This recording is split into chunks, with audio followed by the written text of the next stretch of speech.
ஓம் ஸ்ரீ குருபியோ நமக. ஓம் ஸ்ரீ மகா பெரியவா சரணம். பிப்ரவரி 22ஆம் தேதி ஞாயிற்றுக்கிழமை நாளைய தினம் மாசி மாதத்துல வரக்கூடிய சஷ்டி விரதம். தலையெழுத்தை மாற்றக்கூடிய இந்த ஒரு தீபத்தை மாலை இந்த நேரத்துல உங்க வீட்டுல ஏத்தி வைக்கிறதால கஷ்டம் தீரும், கடன் தீரும். அது என்ன வழிபாட்டு முறைன்னு பார்க்கறதுக்கு முன்னாடி நம்மளோட வீடியோஸை இப்போதான் நீங்கள் ஃபர்ஸ்ட் டைம் பார்க்குறீங்கன்னா மறக்காமல் சப்ஸ்கிரைப் பண்ணிக்கோங்க. தொடர்ந்து இது மாதிரி அப்டேட் தெரிஞ்சுக்கிறதுக்கு பக்கத்தில் நோட்டிஃபிகேஷன் பெல்லை கிளிக் பண்ணி ஆல் அப்படிங்கிற செலக்ட் பண்ணிக்கோங்க. இப்போ என்ன மாதிரி தீபத்தை ஏற்றி வைக்க போகிறோம் அப்படிங்கிறத பற்றி தெளிவாக தெரிஞ்சுக்கலாம். சஷ்டி விரதம் அப்படிங்கிறது முருகப்பெருமானுக்குரிய விரதங்கள்லேயே ரொம்ப முக்கியமானது. அதுவும் மாதம் மாதம் அமாவாசைக்கு பிறகு வரக்கூடிய வளர்பிறை சஷ்டி விரதத்தை தான் பெரிய சஷ்டி விரதமாக கணக்கில் எடுத்துக்கிட்டு குழந்தை பாக்கியம் இல்லாதவங்களும் திருமணவரன் கைக்குடி வராதவங்களும் சரியான வேலை அமையாதவங்களும் இந்த விரதத்தை கடைபிடிப்பாங்க. சட்டியில் இருந்தால் அகப்பையில் வரும், இது மாதிரி ஒரு பழமொழி கேள்விப்பட்டிருப்பீங்க. அதுக்கான அர்த்தம் என்னன்னா, சஷ்டியில் விரதம் இருந்தால் அகப்பை, அதாவது குழந்தை பாக்கியம் கிடைக்கும் அப்படிங்கிறது தான் இதுக்கான அர்த்தமாம். அந்த அளவுக்கு கேட்ட வரங்களை வாரி வழங்கக்கூடிய அற்புதமான விரதம் அமாவாசைக்கு பிறகு வரக்கூடிய சஷ்டி விரதம். சஷ்டி அப்படின்னாலே 6 அப்படின்னு அர்த்தம். 6 என்கிற எண்ணுக்கும் முருகப்பெருமானுக்கும் அப்படிப்பட்ட ஒரு சம்பந்தம் இருக்கு. அவருக்குரிய இந்த சஷ்டி விரதம், அதாவது சஷ்டி திதி அப்படிங்கிறது பிப்ரவரி 22ஆம் தேதி ஞாயிற்றுக்கிழமை பகல் 12 மணி 18 நிமிஷத்துக்கு ஆரம்பித்து மறுநாள் திங்கட்கிழமை காலையில 10 மணி 8 நிமிஷம் வரைக்கும் இருக்கு. ஒரு சில மாதங்கள்ல, அதுவும் ஒரு சில வருஷங்கள்ல நமக்கு இந்த மாசி மாதத்துல வரக்கூடிய இந்த சஷ்டி திதியும் கிருத்திகை நட்சத்திரமும் சேர்ந்து வரும். கடந்த வருஷம் 2025ல நமக்கு அப்படிதான் வந்திருந்துச்சு. ஆனா இந்த மாசம் நமக்கு சஷ்டி திதி ஞாயிற்றுக்கிழமையும் கிருத்திகை நட்சத்திரம் திங்கட்கிழமையும் வந்திருக்கு. இது முருக பக்தர்களுக்கு ஒரு வரப்பிரசாதம் அப்படின்னே சொல்லலாம். ஞாயிற்றுக்கிழமை நீங்க முருகனுக்கு விரதம் இருக்கிறது மட்டும் இல்லாம, திங்கட்கிழமை கிருத்திகை நட்சத்திர அன்னைக்கு நீங்க முருகப்பெருமானுக்கு விரதம் இருக்கும்போது என்ன வரன் கேட்குறீங்களோ அந்த வரன் உங்களுக்கு தானாக வந்து சேரும். ஞாயிற்றுக்கிழமை பகல் 12 மணி 8 நிமிஷத்துக்கு பிறகுதான் சஷ்டி பிறக்குது. காலையிலேருந்து நீங்க விரதம் இருக்கலாம். ஆனா சஷ்டிக்கான பூஜை பண்ண போறீங்க, முருகப்பெருமானுக்கு வழிபாடு செய்ய போறீங்க அப்படின்னா அதை பகல் 12 மணிக்கு மேலதான் செய்யணும். குறிப்பா மாலை 4:30 இருந்து 6 மணி வரைக்கும் ராகு காலம் இருக்கு. அதை தவிர்த்துட்டு மாலை ஒரு 6:30 மணிக்கு மேல முழு மனசோட பக்தியோட நீங்க முருகப்பெருமானுக்கு விரதம் இருக்கலாம். யமகண்டம் 12 மணிலேருந்து 1:30 வரைக்கும் இருக்கு. அதையும் ஞாபகத்துக்கு வச்சுக்கோங்க. சஷ்டி திதி 12 மணிக்கெல்லாம் ஆரம்பிச்சிருச்சே அப்படிங்கிறதுக்காக 12 மணிலேருந்து 1:30 மணிக்குள்ள முருகப்பெருமானுக்கு வழிபாடு செய்யறது படையில போட்டுறாதீங்க. ஏன்னா 12, 1:30 யமகண்டம் இருக்கு. முடிஞ்சா 1:30 மணிலேருந்து 2:30 மணிக்குள்ள மதியத்துல படையல் போடலாம். அதாவது முருகப்பெருமானுக்கு பிடித்ததை சமைத்து வைத்து படையல் போடுறது. அப்படி முடியாதவங்க மாலை 6-7 மணிக்கு மேல தாராளமா முருகப்பெருமானுக்கு பிடித்த இனிப்பு நெய்வேத்தியங்கள், சர்க்கரை பொங்கல், கேசரி இல்ல கல்கண்டு பால், இதுல ஏதாவது நெய்வேத்தியங்கள் செய்து வைத்து முருகப்பெருமானுக்கு சமர்ப்பிச்சுட்டு அதுக்கப்புறம் அதை நீங்க பிரசாதமா எடுத்துக்கலாம். முடிஞ்சா குடும்பத்தில் இருக்கக்கூடிய எல்லா நபர்களும் உங்க வீடு பக்கத்தில் முருகன் கோவிலுக்கு போயிட்டு முருகனுக்கு ஒரே ஒரு நெய் தீபம், குடும்பத்துல 10 நபர்கள் இருந்தாலும் பரவாயில்லை, அந்த 10 நபர்களுக்காகவும் ஒரே ஒரு நெய் தீபத்தை நீங்க ஏத்திட்டு வர்றது மூலயமா குடும்பத்தில் இருக்கக்கூடிய எல்லா விதமான கஷ்டங்களும் தீரும்.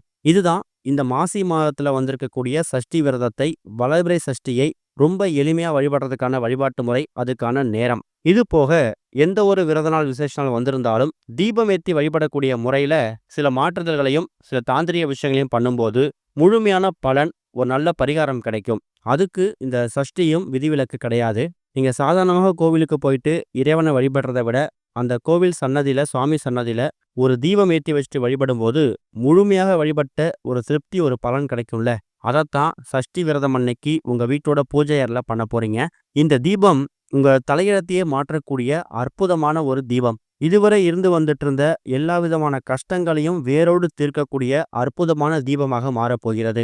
இதுக்கு உங்களுக்கு தேவையான பொருள் ஒரே ஒரு வெற்றிலை. வெற்றிலை அப்படிங்கிறது வெற்றிகளை வாரி வழங்கக்கூடிய இலை. கெட்ட சக்திகளை நீக்கி நல்ல சக்திகளை, தெய்வீக ஆற்றலை நம் பக்கம் வசியம் பண்ண வைக்கக்கூடிய அற்புதமான ஒரு தாந்திரிக பொருள் வெற்றிலை. அதனாலதான் பூஜையில இப்பவும் வெற்றிலை பாக்கு வைக்கிறாங்க. அப்பேற்பட்ட வெற்றிலை ஒன்று எடுத்துக்கோங்க.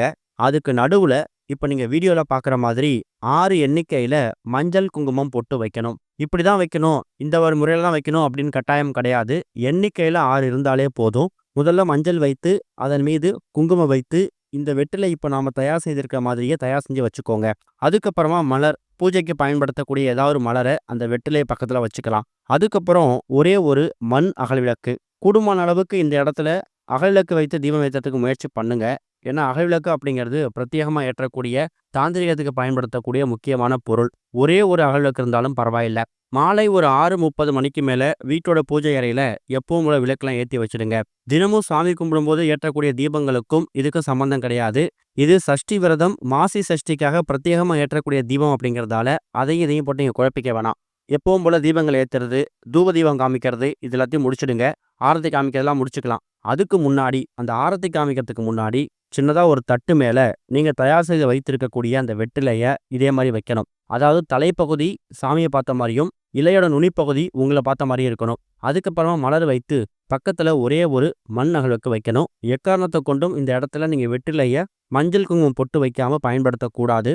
அது ரொம்ப ரொம்ப முக்கியம். அந்த வெற்றிலை மேலேயோ இல்லை வெற்றிலைக்கு பக்கத்துலையோ அந்த அகழ்விளக்க வைத்து நெய் தீபம் போட்டாலும் சரி, தீப எண்ணெய் ஊற்றி தீபம் போட்டாலும் சரி, அது உங்கள் விருப்பம். சரி, தீபத்தை எந்த திசை பார்த்து ஏற்றி வைக்கணும்? இதை உங்கள் வீட்டோட பூஜை அறையெல்லாம் ஏற்றி வைக்க போகிறீங்க. அதனால் இந்த திசை அந்த திசை அப்படின்னு இல்லாமல் தினமும் வீட்டில் பூஜை அறையில் தீபம் எந்த திசை பார்த்து எரிகிறதோ அந்த திசை பார்த்து அந்த தீபத்தை எரிய விட்டுக்கலாம். ஆனால் வெற்றிலை மட்டும் தலைப்பகுதி சாமியை பார்த்த மாதிரியும் வெற்றிலையோட நுனிப்பகுதி உங்களை பார்த்த மாதிரி இருக்கணும். இந்த தீபத்தை ஏற்றி வச்சுட்டு முதல்ல முருகப்பெருமான மனசார பிரார்த்தனை பண்ணிக்கோங்க. முதல் கோரிக்கை, அதாவது இந்த கோரிக்கை நடந்தா அது என் வாழ்க்கையில ஒரு பெரிய மாற்றுதலை ஏற்படுத்தும், பெரிய திருப்பு முனையை ஏற்படுத்தும்னு நம்பிக்கை இருக்கும்ல. அது குழந்தை பாக்கியமா இருக்கலாம், திருமண வரனா இருக்கலாம், இல்லை ஒரு வேலையா இருக்கலாம். அது நடந்தா என் வாழ்க்கை தலைகீழாக மாறிடும், தலையெழுத்தே மாறிடும் அப்படின்னு நினைக்கிறீங்கல்ல, அந்த ஒரு கோரிக்கையை முதல்ல முருகப்பெருமான் கிட்ட வைக்கணும். தீபம் ஏற்றி வச்சுட்டு மனமுருகி ஓம் சரவண பவ அப்படின்னு சொல்லக்கூடிய மந்திரத்தை 108 முறை உச்சரிக்கணும். இந்த இடத்துல நாம ஏன் 6 எண்ணிக்கையில பொட்டு வச்சிருக்கோம்னா, நம்ம முன்னாடியே சொல்லியிருக்கோம், சரவண பவ அப்படிங்கிறது முருகனுடைய மந்திரம் 6 எழுத்துக்கள் கொண்டது. முருகனுடைய அறுபடை வீடு 6, முருகனை வளர்த்த கார்த்திகை பெண்கள் 6, இப்படி 6ன்னு சொல்லக்கூடிய எண்ணுக்கும் முருகனுக்கும் அப்பேற்பட்ட சம்பந்தம் இருக்கு, தொடர்பு இருக்கு. அந்த 6 மஞ்சள் குங்குமம் பொட்டு வைத்திருக்கீங்களே, அந்த 6 மஞ்சள் குங்குமம் பொட்டையும் நீங்க கார்த்திகை பெண்களா நினைத்து அவங்க கிட்டையும் உங்க கோரிக்கையை முன்வைக்கணும். அவங்க கிட்ட உங்க கோரிக்கையை முன்வைக்கும் போது கட்டாயம் அவங்க முருகப்பெருமான் கிட்ட உங்க கோரிக்கையை சொல்லி அதை கூடிய சீக்கிரம் நிறைவேற்றி வைப்பாங்க. கூடுமான அளவுக்கு இந்த தீபத்தை ஞாயிற்றுக்கிழமை பிப்ரவரி 22ஆம் தேதி மாலை ஒரு 6:30 மணிக்கு மேலே ஏற்றலாம். அப்படி ஒருவேளை ஞாயிற்றுக்கிழமை மாலையில ஏற்ற முடியல, அதுக்கான சந்தர்ப்பம் இல்லைங்கிறவங்களுக்கு அற்புதமான இன்னொரு வழியும் இருக்கு. மறுநாள் திங்கட்கிழமை காலையில 10 மணி வரைக்கும் நமக்கு சஷ்டி திதியும் இருக்கு, கூடவே கிருத்திகை நட்சத்திரமும் இருக்கு. அதனால திங்கட்கிழமை காலையில ஒரு 10 மணிக்குள்ள ஏற்றிருங்க. ஆனால் 7:09 ராகு காலம், அதை கணக்கு பண்ணிக்கோங்க. ஞாயிற்றுக்கிழமை முடிஞ்சவங்க ஞாயிற்றுக்கிழமை மாலை நேரத்தில் ஏற்றிருங்க. முடியாதவங்க திங்கட்கிழமை காலையிலையோ இல்லை திங்கட்கிழமை மாலை நேரத்தில் ஏற்றலாம், தப்பு கிடையாது.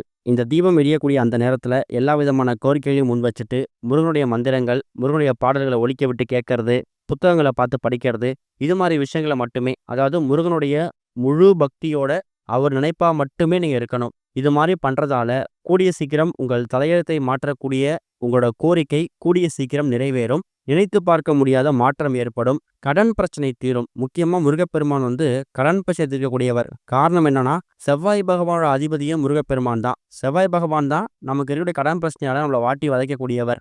அவரை வணங்குவதற்கான இன்னொரு வழிமுறையும் இந்த தீபம் தான். தீபம் எரிஞ்சு முடிஞ்சதுக்கு பிறகு அகல்விளக்கு எடுத்து அப்புறப்படுத்திக்கோங்க. அந்த வெற்றிலையை நீங்க பாதுகாத்து வைக்கணுங்கிற கட்டாயம் கிடையாது. அது 6 ஏரி குளத்துல போட்டாலும் சரி, இல்லை கால் படுற மாதிரி செடி கொடிகளை போட்டாலும் சரி. ஓம் ஸ்ரீ குருபியோ நமக. ஓம் ஸ்ரீ மகா பெரியவா சரணம்.